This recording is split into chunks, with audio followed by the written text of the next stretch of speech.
내일부터 고난주간이 시작됩니다. 예수님의 일정을 보면은 오늘 예수님이 예루살렘에 입성하시고 월요일에는 성전에서 장사하던 사람들을 쫓아내신 성전 정화, 유명한 사건이죠. 그 사건이 벌어집니다. 목요일에는 최후의 만찬을 하신 뒤에 밤중에 체포되어 새벽 내내 신문을 받지요. 그리고 금요일 오전에 십자가 처형이 시작되고 오후에 돌아가시게 됩니다. 내일 월요일부터 금요일까지 고난주간을 기념하여 십자가를 짊어지다라는 공통된 주제를 가지고 오늘 하루 예배를 드릴 것인데요. 오늘 주일은 그 첫 번째 시간, 예수님이 그렇게 말씀하셨다라는 제목으로 말씀을 전하겠습니다. 우리에게 십자가는 낯선 말이 아니죠. 교회 예배당을 만들면 예배당 안에는 강대상 뒤쪽에 꼭 십자가를 달지 않습니까? 그리고 예배당 바깥으로는요, 건물, 옥상, 천탑을 만들고 거기다가 십자가를 달죠. 예배당 안에는 벽에 붙어있는 십자가를 보면서 이곳이 교회임을 생각하고, 예배당 건물 밖에서는 사람들이 지나가면서 십자가 첨탑이 보이면 이곳이 교회로구나 하고 교회가 있음을 생각하게 되지요. 특히 밤이 되면 첨탑 위에 있는 십자가는 붉은색 네온으로 비춰져서 더욱 분명히 보입니다. 온 세상이 어두울수록 주님의 십자가로 세운 교회는 더더욱 복음의 빛을 발하는 법 아니겠습니까? 요즘 교회들 중에는 첨탑 위에 십자가 만드는 걸 예전처럼 꼭 고집하지는 않습니다만, 교회의 상징을 십자가로 생각하는 건 지금도 변함없는 진리입니다. 지금은 십자가를 귀걸이, 목걸이로 걸고 다닐 정도로 좋아하는 단어가 되었습니다만, 사실 2000년 전에는 지금과는 반대로 십자가를 두려움의 상징으로 여겼습니다. 과거 우리나라 왕조시대 때 능지처참이라는 사형이 있었는데요. 산채로 죄인의 살점을 조금씩 떼어내서 오랜 시간 동안 고통에 시달려 죽이고 난 뒤 몸을 토막내어서 각지에 돌려서 보여주는 형벌입니다. 뉴스에서 흉악범 사건을 접할 때 분노가 일어나죠. 그 범죄자는 반드시 죄의 대가를 치러야 한다고 말을 하잖아요. 그럴 때 이 능지처참이라는 단어가 떠오르지 않습니까? 그만큼 지금까지도 가장 끔찍하고 고통스러운 형벌을 생각할 때 우리는 능지처참을 생각하곤 합니다. 예수님이 계시던 시대에 능지처참처럼 가장 끔찍한 형벌이 뭐였냐면 십자가형이었습니다. 그 형벌 과정을 보면요, 먼저 쇠조각이나 뼈조각 같은 날카로운 게 박혀있는 채찍으로 때려서 심한 고문을 가합니다. 그러면 살점이 찢겨나가고 근육과 뼈가 드러날 정도로 온 몸이 너덜너덜해지는 상황에 이르는 거죠. 이제 죄인은 자기가 매달리게 될 십자가 나무 형틀을 직접 들어서 짊어져야 합니다. 그냥 들어도 무거운 건데 반죽음 상태에서 그걸 들고 사형장까지 본인의 두 발과 두 손으로 짊어지고 걸어가야 되는 것이죠. 이제 사형장에 도착한 죄인을 나체 상태로 벗겨서 바닥에 눕힌 뒤 두 손과 두 발을 십자가 나무 형틀에 대고 대못으로 뼈가 있는 부분을 박아서 고정합니다. 그리고 그대로 십자가 나무 틀을 들어 올리죠. 그렇게 죄인은 십자가에 들려서 매달리는데요. 그럼 언제 십자가에서 내려올 수 있느냐? 죽으면 내려오는 거죠. 죽을 때까지 매달아 놓는 겁니다. 그게 십자가예요. 못 박힌 부위는 몸에 무게가 실려서 얼마나 아프겠습니까? 팔이 늘어져서 탈골이 되고 가슴은 압박이 심해서 숨쉬기가 힘든데 심한 탈수 때문에 목은 타들어가듯이 너무나 마른 거죠. 못 박힌 고통과 호흡곤란, 갈증, 여러 가지 고통들이 최고조에 이릅니다. 그것은 살아서 겪는 지옥의 고통입니다. 그런데 십자가형은 그 고통의 시간이 짧지가 않고 상당히 깁니다. 죄인이 십자가에 매달리면 바로 사망에 이르는 것이 아닙니다. 예수님은 6시간 동안 매달려 계셨다가 숨을 거두셨다고 합니다. 수시간을 버티다가 죽는 경우도 있지만 어떤 죄인은 며칠을 죽지 않고 버티기도 합니다. 그 견딜 수 없는 고통을 죽을 때까지 그대로 견디다가 마지막엔 심정지로 사망하는 거죠. 이렇듯 십자가는 매우 잔혹한 형벌입니다. 그래서 로마 제국에서 시민권을 가진 사람은요, 아무리 흉악한 범죄를 저질렀다고 해도 십자가형을 내리진 않았습니다. 유대인들도 종교적으로 볼 때 이 십자가는 매우 끔찍한 것이었는데요. 이스라엘의 역사에서는 나무에 달리는 것을 하나님께 저주받는 것으로 여겼습니다. 그러니까 십자가는 유대인들이 볼 때 하나님의 저주라고 생각하고도 남겠지요. 로마인들에게나 유대인들에게나 십자가는 두려운 것입니다. 이 십자가 형벌을 생각하면서 본문 24절을 볼게요. 이에 예수께서 제자들에게 이르시되 누구든지 나를 따라오려거든 자기를 부인하고 자기 십자가를 지고 나를 따를 것이니라. 본문은 기독교인들 사이에서 매우 유명한 말씀 구절입니다. 십자가를 지고 예수님을 따른다. 우리끼리 자주 말하는 신앙의 덕담, 그것이 십자가 아닙니까? 집사님, 오늘도 세상 등지고 십자가 보며 삽시다. 아멘. 십자가를 짊어지고 삽시다. 아멘. 십자가만이 우리의 자랑이요. 십자가가 없으면 영광도 없습니다. 아멘. 십자가 내가 처음 볼 때 나의 마음에 큰 고통 사라져. 오늘 믿고서 내 눈 밝았네. 참 내 기쁨 영원하도다. 그렇게 자부심을 느끼면서 십자가를 좋아하고 기뻐하고 찬송으로도 부를 만큼 우리의 신앙에서 많이 얘기하는 주제가 이 십자가예요. 그럼 예수님이 자기를 부인하고 자기 십자가를 지고 나를 따르거라 이 말씀하실 때에 그걸 들은 제자들도 우리처럼 아멘 하면서 기뻐하면서 반응했겠습니까? 주님 알겠습니다. 열심히 십자가를 짊어지고 따라가겠습니다. 그렇게 십자가를 환영했을까요? 전혀 그렇지 않죠. 십자가를 기뻐하기는커녕 두려움이 일어나고 공포심마저 생겼을 겁니다. 이게 무슨 말이냐?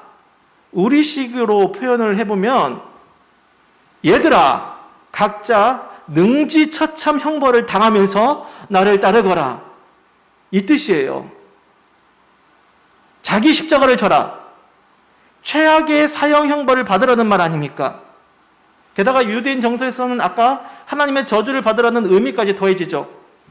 그야말로 제자들의 얼굴은 상당한 충격을 받고 얼굴이 굳어졌을 겁니다.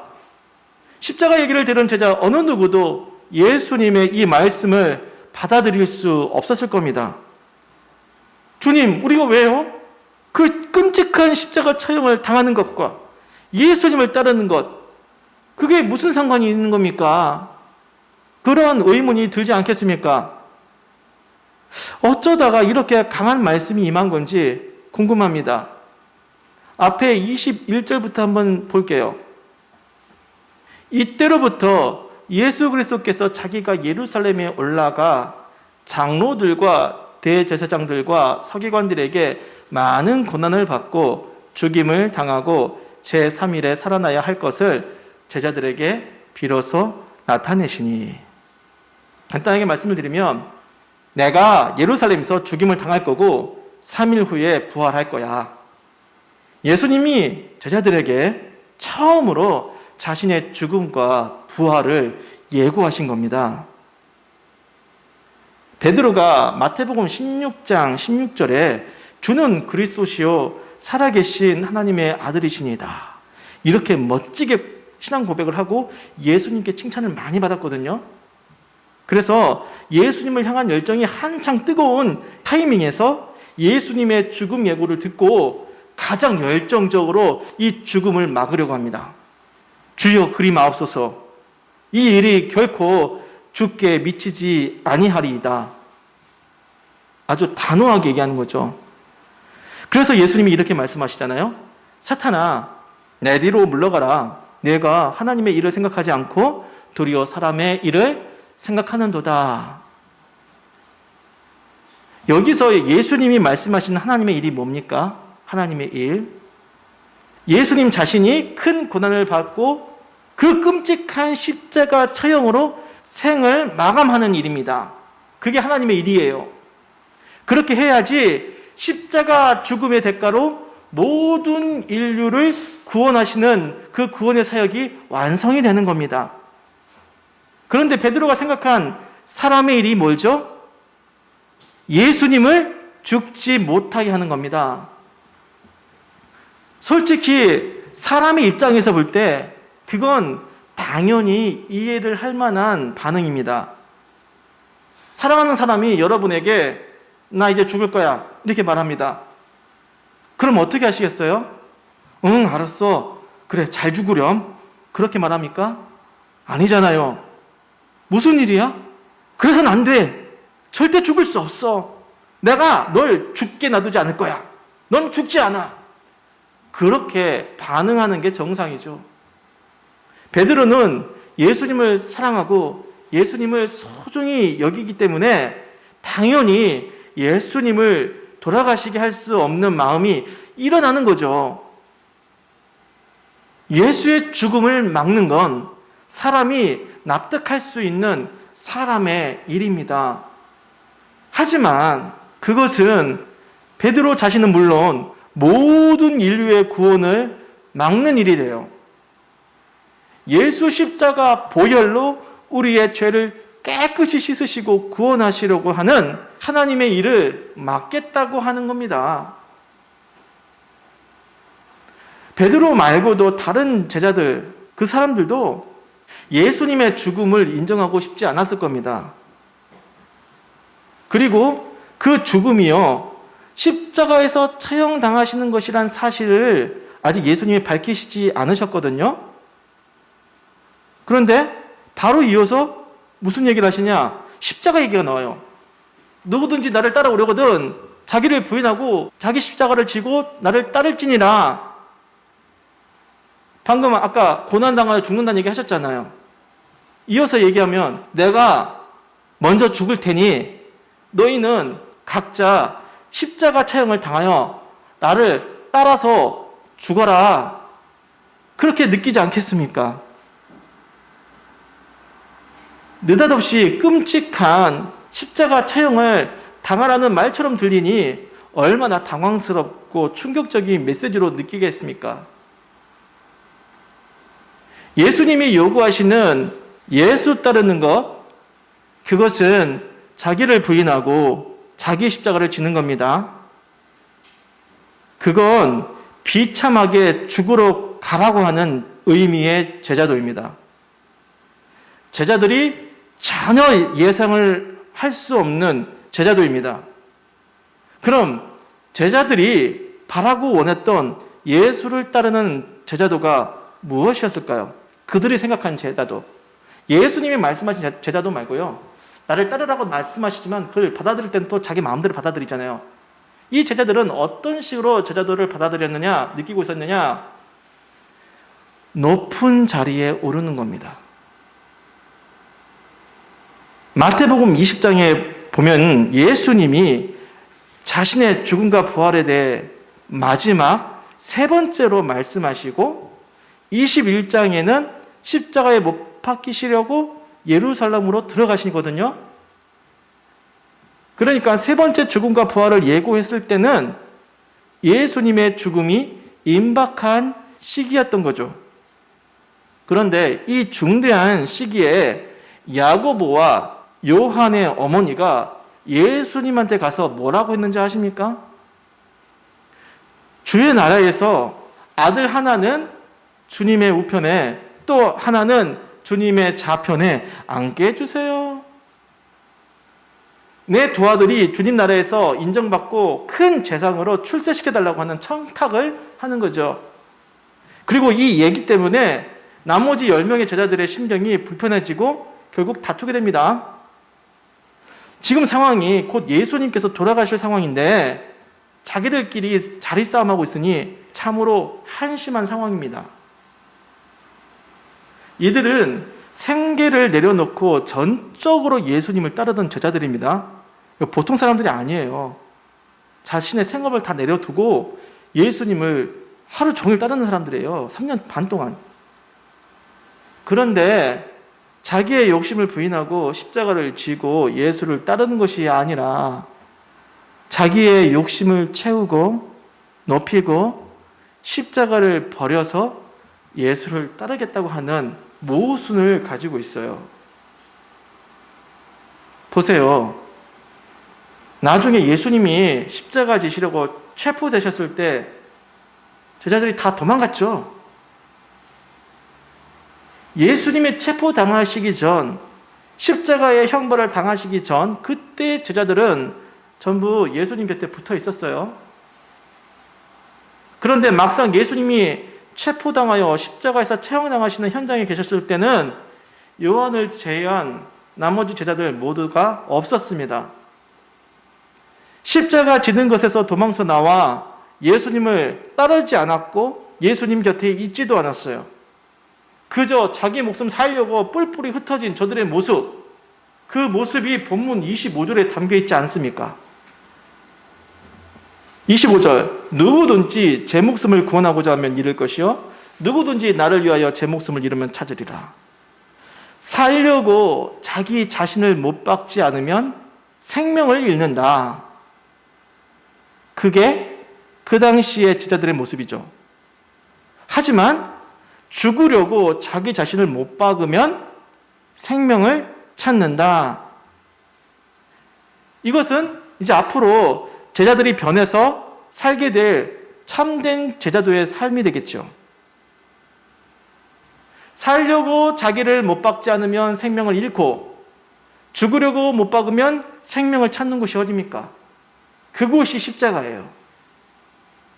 그래서 십자가에 오면요, 진짜 예수를 따르는 자, 예수를 따르지 않는 자가 딱 드러나게 되어 있습니다. 예수를 따르는 자는요, 그 십자가 현장에서 자기가 죽으려고 해요. 내가 죽어서 생명을 찾는 것이 되고요. 거짓 제자들은요, 그 십자가 현장에서 자기 목숨 살려고 애쓰다가 생명을 잃게 되는 거죠. 여러분, 예수를 믿고 따르는 것 도대체 무엇일까요? 제자들처럼 누가 좋은 자리를 차지할 것인가 그렇게 다투는 것이 예수를 따르는 모습일까요? 내가 살려고 예수님이 처형당하신 십자가 현장에서 도망치는 것이 예수를 따르는 모습일까요?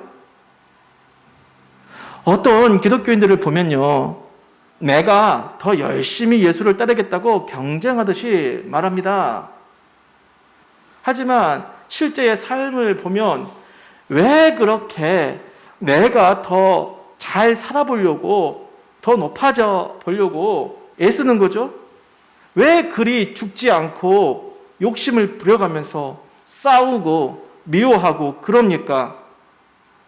그것이 예수를 따르는 모습이며 자기를 부인하고 십자가를 지는 모습입니까?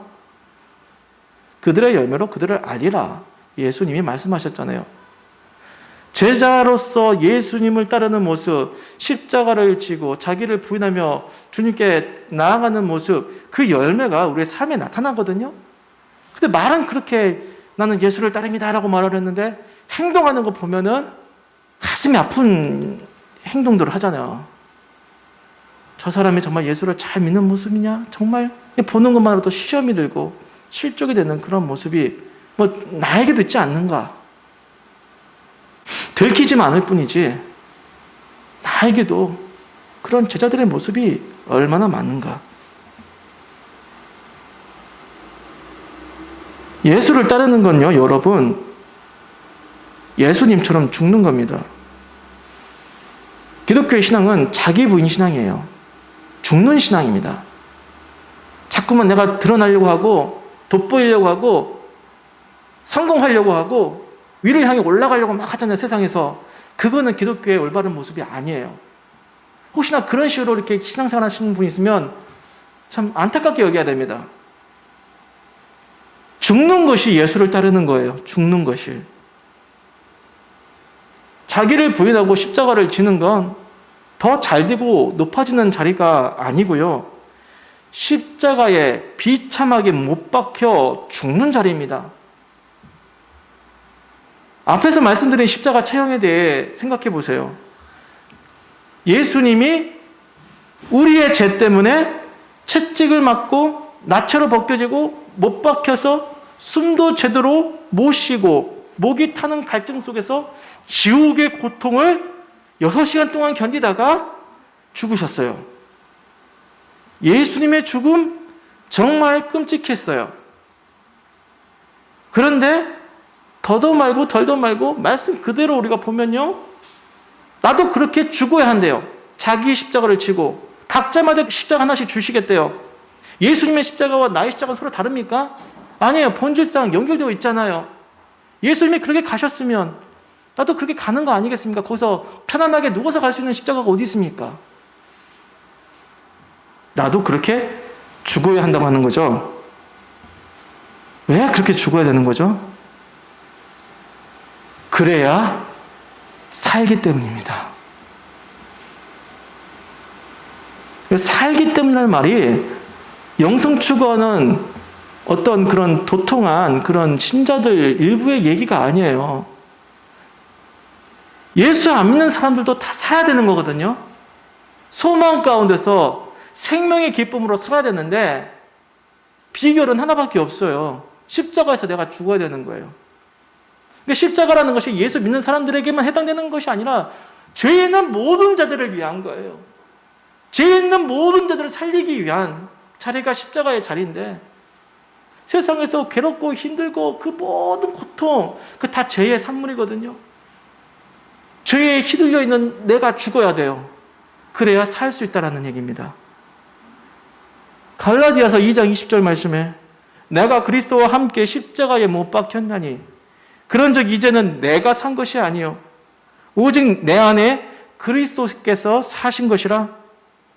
이제 내가 육체 가운데 사는 것은 나를 사랑하사 나를 위하여 자기 자신을 버리신 하나님의 아들을 믿는 믿음 안에 사는 것이라. 여러분, 십자가를 지는 건요, 예수님과 함께 나의 죄가 못 박혀 죽는 것을 말합니다. 이 십자가 진다라는 의미는 반드시 죄의 문제랑 연결이 되는 거예요. 십자가 진다는 거 어떻게 이해하시겠습니까? 경건생활 쌓는 걸 단순히 그렇게 모호하게 생각하지 마시고요. 나의 죄가 죽는 현장이 십자가의 현장이잖아요. 십자가를 지는 것은 십자가 처벌을 받는 거잖아요. 죽임 당해야 되죠. 근데 무슨 죽임을 당할 것이냐? 나의 죄가 죽어야죠. 근데 그 죄가요, 나랑 굉장히 친한 거예요. 내가 좋아하는 거예요. 나는 죄라고 여기지 않았던 거예요. 그런데 예수님이 보실 때 그건 죄라고 생각하는 게 있거든요. 그런 것들이 내 삶 가운데 가득 붙어 있으니까 괴로운 거예요. 그 죄가 죽어야 돼요. 못 박혀 죽어야 돼요. 없어져야 돼요. 그런데요, 내가 붙들고 있는 그 죄와 욕망이 바로 안 죽잖아요. 싸우는 과정이 있지 않습니까? 몸부림치는 과정이 있지 않나요? 예수님께서 6시간 동안 버티면서 바로 죽으시지 않고 십자가에 처형당하는 사람은 빨리 죽는 것이 그 사람에게 유익한 거예요. 빨리 죽어야지 그래야 고통에서 조금이라도 면할 수 있는 거 아닙니까? 빨리 죽고 싶은데 빨리 죽을 수가 없어요. 죄를 끊고 싶은데 잘 안 끊어지는 게 얼마나 많습니까? 그 내 죄와 욕망이 바로 안 죽고 어떻게든 죄의 소욕이 버티면서 내 속에서 저항을 하고 있어요. 그냥 십자가로 나의 죄를 용서해 주셨구나. 굉장히 심플하게 생각하다 보니까 십자가에서 벌어지는 일에 대해서 그 죄가 끊어지는 과정에 대해서 그 죄가 몸부림치는 것 그만큼 죄가 지독한 거예요. 하나님과의 관계를 끊어지게 해서 고통 속에서 살다가 죽으면 지옥으로 떨어지게 하는 거예요. 주님의 십자가는 그 질긴 죄를 다 끊어버리시는 거죠. 그러면 십자가가 어떻게 발동이 되냐? 죄 죽고 싶은 욕망이 완전히 끊어져 죽을 때까지 그 욕망을 붙들고 있는 나는 못 박힌 십자가에서 죽을 때까지 끝까지 매달려 있어야 돼. 나의 죄와 욕심이 완전히 십자가에서 죽어야지 부활하신 예수님과 새롭게 살 수 있는 거 아니겠습니까? 부활하신 예수님과 사는 거 죄 엄청나게 많이 짓고 내 속이 더럽고 악한 생각 많고 음란한 생각도 많고 정말 욕심도 많고 세상의 모든 그 죄의 찌꺼기들 다 머릿속에 가득 채우고 있는데 그래서 부활하신 주님과 함께 산다는 말 있을 수가 없는 것이죠. 부활하신 예수님과 함께 사는 것은요, 죄와 끊어져서 정말 순결하게 사는 거예요. 십자가의 은혜는요, 오늘 갈라디아서 2장 20절에서 말한 그리스도와 함께 십자가에 못 박혀 죽는 것은 그리스도께서 내 안에 사시는 겁니다. 예수님이 내 안에 사시는데 내 속이 시궁창인데 예수님이 사실 수 있겠어요? 어둠과 빛은 공존할 수가 없는 거잖아요. 그렇죠? 예수님께서 사신다는 것은 죄의 문제가 해결이 되고 내 안에 평안이 임하고 믿음 안에서 그 아들 예수 그리스도를 믿는 믿음 안에서 우리가 기쁨으로 사는 그게 십자가에서 내가 죽는 삶인 거죠. 분명히 십자가의 피로 나의 죄가 단번에 사해지는 게 맞아요. 그러나 예수를 따르는 제자는 일평생 죄를 짓고 싶은 자신을 부인하고 죽이면서 온전히 예수가 내 안에 사시도록 그런 방향으로 나아가는 거예요. 그게 예수님을 따르는 거 아니겠습니까?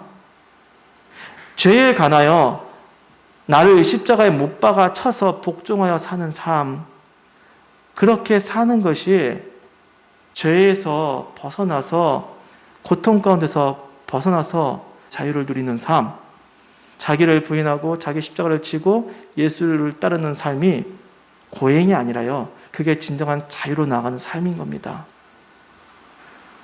여러분, 자기를 부인하고 자기 십자가를 왜 짊어져야 합니까? 예수를 따르기 위해서 십자가를 짊어져야 한다는 게 맞아요. 그렇게 고백을 해야 합니다. 하지만 예수를 따른다고 하는 제자들도 저마다 살고자 하는 욕망을 따라 십자가를 내팽개 쳤습니다. 그 거룩한 사명보다 나의 목숨 챙기려고 하는 욕망에 반응하는 것이 나의 솔직한 모습 아니겠습니까? 여러분, 예수님을 따릅시다! 이 말씀을 들어도 그 얘기가 남의 얘기처럼 들리지 않습니까? 지금 당장 먹고 사는 것이 중요하고 나 잘 사는 것이 중요하잖아요. 내 생각이 거기에 더 반응하잖아요. 예수님을 따릅시다 이 말이 안 들리잖아요. 실감난 것은 잘 먹고 잘 살고 싶은 거잖아요. 이 땅에서 더 잘 살고 싶은 거잖아요. 그런데요, 그건요, 나의 목숨을 건지는 길이 아니라 잃어버리는 길이에요. 자기 목숨 살고자 하는 자는 잃어버릴 것이요. 여러분, 정말로 잘 살고 싶으실 겁니다. 이 땅에 살면서 누가 고통스럽게 사는 것을 원하는 사람이 있겠습니까? 죽고 싶은 사람이 누가 있겠습니까? 잘 살고 싶은 거잖아요. 살아있고 싶은 거잖아요. 진정한 이상이 뭐죠? 영원히 사는 겁니다. 우리는 정말 잘 살고 싶어요. 정말로 영원한 삶을 살고 싶어요. 이 생명이라는 말에 우리는 반응하도록 되어 있습니다. 죽고 싶은 사람은 없잖아요. 그래서 성령이 우리에게 불러일으키시는 욕구가 있어요. 성령의 욕구. 정말로 살고 싶은 겁니다. 정말로 살고 싶어요. 이 땅에서 잘 살고 지옥 가면 그것만큼 어리석은 일이 어디 있겠습니까? 차라리 이 땅에서 좀 못 살더라도, 힘들게 살더라도 나중에 확실히 천국을 가고 영생을 얻는 것이 제대로 좋은 것이죠. 그래요. 우리의 진정한 소망은 영생을 얻어서 이 땅에서뿐만 아니라 저 천국에서도 예수님과 영원히 살고 싶은 겁니다. 그 영원한 생명을 위해 나의 죄가 십자가에서 잔혹하게 죽어야 하는 겁니다. 일단은 이해를 그렇게 해주셨으면 좋겠어요. 내가 왜 매일마다 죄와 싸우며 나가냐? 그 영생의 소망을 향해 나가기 위해서예요. 영생을 향해 나가는데 죄가 나에게 방해거리가 되는 거예요. 죄가 많으면 많을수록 내 마음에 쌓이면 쌓일수록 해결 안 되고 많이 쌓일수록 영생의 확신까지도 잃어버리는 것이 죄 아닙니까? 그러니까 영생의 소망을 가진 자는 이 죄의 문제에 날마다 주 앞에 맡겨드려야 돼요. 날마다 주 앞에 청산해야 돼요. 영생의 소망을 가진 자가 죄를 경시 여길 수가 없어요. 죄를 좋아하는 나를 매일마다 예수 십자가로 부인하고 죄의 욕구를 십자가에 못 박아 죽이면서 그렇게 내 안에서 영생이신 예수 그리스도가 사시고 그분을 따라 가는 것을 생각해 보십시오. 갈라디아서 2장 20절 그리스도와 함께 십자가에 죽는 것은 하나님의 아들 예수 그리스도를 믿는 믿음 안에서 뭐 하기 위함이다? 살기 위함이다. 살고 싶은 거예요, 진정으로. 살고 싶으니까 십자가에서 같이 예수님과 죽으려고 하는 거잖아요. 그래요. 우리는 영원히 살기 위해서 죽는 거예요. 살기 위해서예요. 오늘 본문에서도 나오잖아요. 자기 목숨을 위해서 살면 목숨을 잃어버린대요. 자기 목숨을 잃어야지, 죽어야지, 내 죄의 옛 모습이 죽어야지 구원받고 영생을 얻는 그 길로 나간다는 거예요. 살기 위해서 우리는 자기를 부인하고 십자가를 지고 날마다 죽는 삶을 사는 거죠. 그래야 내 안에 예수가 사시고 내가 사는 건 아니겠습니까? 말씀을 이제 마무리해 보도록 하겠습니다. 자기를 부인하고 자기 십자가를 지고 나를 따르라. 누가 말씀하셨죠? 주님이 우리에게 그렇게 말씀하셨어요. 우리가 살아가야 할 길을 주님께서 딱 정해 놓으셨어요. 자기를 부인하고 자기 십자가를 지고 가야지 예수님을 따른다는 겁니다. 예수님이 그렇게 말씀하셨다는 거죠. 그래서 우리는 그렇게 살아야 합니다. 어떤 사람이 자기는 예수를 따르고 있다고 여기저기에 광고를 다 하고 있는데 그 실속을 보니까 십자가를 지는 영적인 무게 하나도 느껴지질 않아요. 너무나 가볍게 여기는 거죠. 그저 말만 그렇게 갖다 붙이고 육신을 따라서 죄를 따라서 자기 목숨을 위해서 그렇게 사는 겁니다. 그는 생명을 잃어버리는 거짓 제자로 남게 될 것입니다. 날마다 자신의 죄를 탄식하며 십자가에 못 박아 죽고 영생의 소망을 향해 사는 자, 생명으로 예수를 따르는 사람들이 참된 제자 아니겠습니까? 죄를 죽이고 영원한 생명으로 살기 위한 절박함 주님이 우리에게 주십니다. 성령께서 우리에게 그런 소욕을 주십니다. 죄를 죽이고 싶은 마음 주시고 영원한 생명으로 살고 싶은 마음 주십니다. 그런 마음 가운데 십자가를 지고 싶은 거룩한 소욕이 일어나서 이번 고난주간에 그 십자가를 가슴에 새길 수 있는 귀한 한 주가 되기를 주의 이름으로 축복합니다.